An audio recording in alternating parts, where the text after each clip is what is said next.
Ini saya akan menyampaikan perkembangan penanganan COVID-19 di Indonesia. Lonjakan kasus di berbagai daerah membutuhkan penanganan yang tepat sasaran sehingga dapat dengan cepat dikendalikan. Sesuai dengan arahan Presiden, terdapat beberapa strategi yang dilakukan Satgas Penanganan COVID-19 untuk mengendalikan lonjakan kasus, yaitu melakukan pendekatan secara pentahelix dengan menekankan prinsip 3K, yaitu komunikasi, koordinasi, dan kolaborasi dengan pemerintah dan Satgas di daerah, serta pemangku kepentingan terkait lainnya. Oleh karena itu, penegakan protokol kesehatan, pembatasan mobilitas, dan pembatasan kegiatan akan terus ditingkatkan lewat operasi justisi di berbagai daerah berzona merah. Jumlah testing dan tracing juga akan ditingkatkan untuk menjaring masyarakat yang positif COVID-19. Selain itu, pelaksanaan PPKM Mikro juga akan terus diperketat dengan mengoptimalkan peran posko di tingkat desa atau kelurahan, serta menyusun strategi pengendalian kasus, termasuk dan memastikan ketersediaan fasilitas dan manajemen kasus dengan memanfaatkan fasilitas karantina terpusat. Satgas juga telah mengambil beberapa langkah lain sebagai bentuk antisipasi lonjakan kasus, yaitu turun ke lapangan, menyalurkan bantuan, dan melakukan perbaikan manajemen, perbaikan kasus bersama dengan TNI dan Polri, dan pemerintah daerah setempat ke beberapa daerah yang mengalami lonjakan kasus, diantaranya adalah Jakarta, Kudus, Bangkalan, dan daerah lain di sekitarnya. Melakukan antisipasi terhadap tren kenaikan kasus di Provinsi DKI Jakarta, khususnya di Rumah Sakit Darurat Wisma Atlet, yang terus mengalami tren kenaikan sejak 18 Mei 2021. Sehubungan dengan hal tersebut, maka Satgas langsung melakukan penambahan sebanyak 2.000 tempat tidur, sehingga bor di Wisma Atlet dapat menurun, dan 31 fasilitas karantina terpusat lainnya dengan total lebih dari 8.000 tempat tidur di Jakarta. Penambahan ini dimaksudkan untuk mengurangi peluang penularan di rumah, serta mengurangi beban rumah sakit dan tenaga kesehatan di Jakarta dan sekitarnya. Mengingat terjadinya lonjakan kasus, kita harus lebih fokus melakukan upaya pengendalian kasus melalui disiplin terhadap protokol kesehatan, dan penegakan implementasi PPKM di tingkat kabupaten atau kota. Keberhasilan upaya ini sangat bergantung pada kolaborasi antara pemerintah dan masyarakat. Saya ingin menginformasikan bahwa pemberlakuan PPKM Mikro secara resmi diperpanjang melalui Instruksi Menteri Dalam Negeri Nomor 13 Tahun 2021. Perpanjangan PPKM Mikro ini berlaku sejak tanggal 15 Juni hingga 28 Juni 2021. Melalui perpanjangan PPKM Mikro ini, pemerintah akan membatasi penerapan work from home menjadi 75% di zona merah dan 50% di zona kuning dan oranye. Selain itu, untuk di zona merah, pelaksanaan kegiatan pembelajaran dilakukan secara online. Pembatasan juga dilakukan di pusat perbelanjaan dengan kapasitas pengunjung maksimal 50%. Pimpinan daerah diminta untuk segera menindaklanjuti instruksi Mendagri ini dengan melakukan koordinasi bersama Forkompinda dan pihak terkait lainnya. Saya menyambung dari apa yang baru saja saya sampaikan tentang kenaikan kasus di tingkat provinsi. Saat ini saya akan menyampaikan perkembangan kasus di minggu ini, bor, serta kaitannya dengan jumlah posko di tingkat desa atau kelurahan yang sudah terbentuk di 15 kabupaten kota. 15 kabupaten kota ini merupakan kabupaten kota dengan kenaikan kasus tertinggi di minggu ini. Jika dilihat secara umum, 11 dari 15 kabupaten kota ini memiliki perkembangan pembentukan posko yang masih rendah, di bawah 50% posko terbentuk. Sedangkan 4 diantaranya menunjukkan pembentukan posko yang sudah cukup banyak, yaitu antara 60-80% posko terbentuk.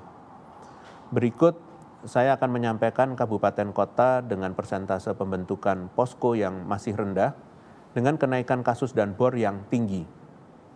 Pertama adalah Jakarta Barat, mengalami kenaikan kasus 167% dengan bor 77,33%, dan posko yang terbentuk baru mencapai 25% atau 26 kelurahan yang sudah membentuk posko dari 86 total kelurahan.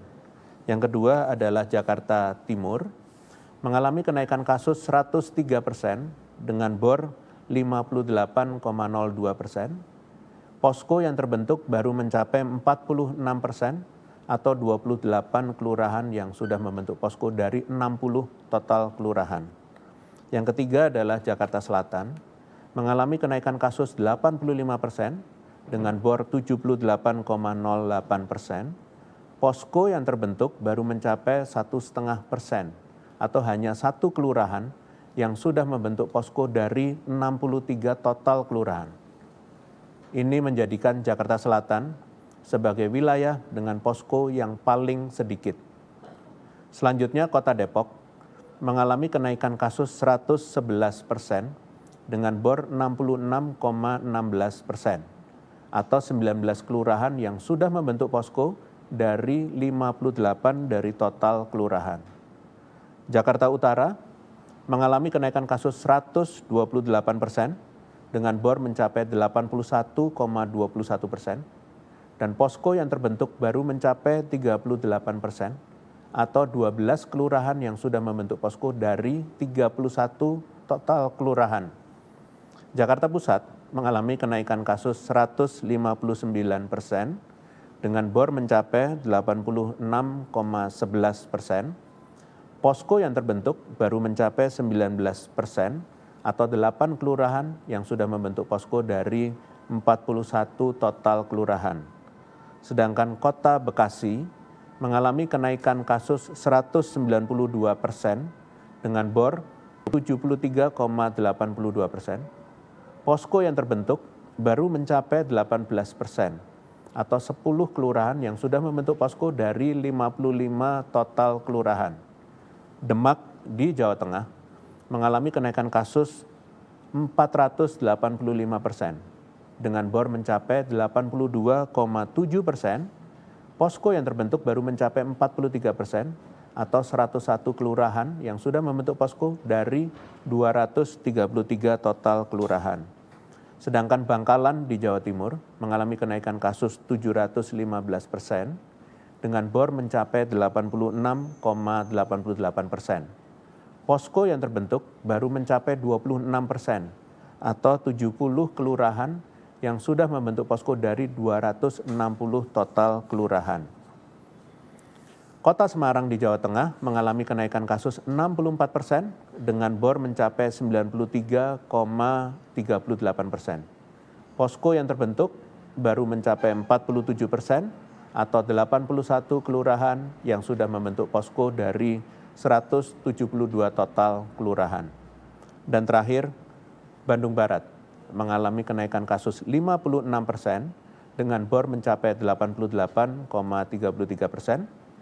Posko yang terbentuk baru mencapai 48% atau 80 kelurahan yang sudah membentuk posko dari 164 total kelurahan. Sedangkan terdapat 4 dari 15 kabupaten kota yang mengalami kenaikan tertinggi di minggu ini.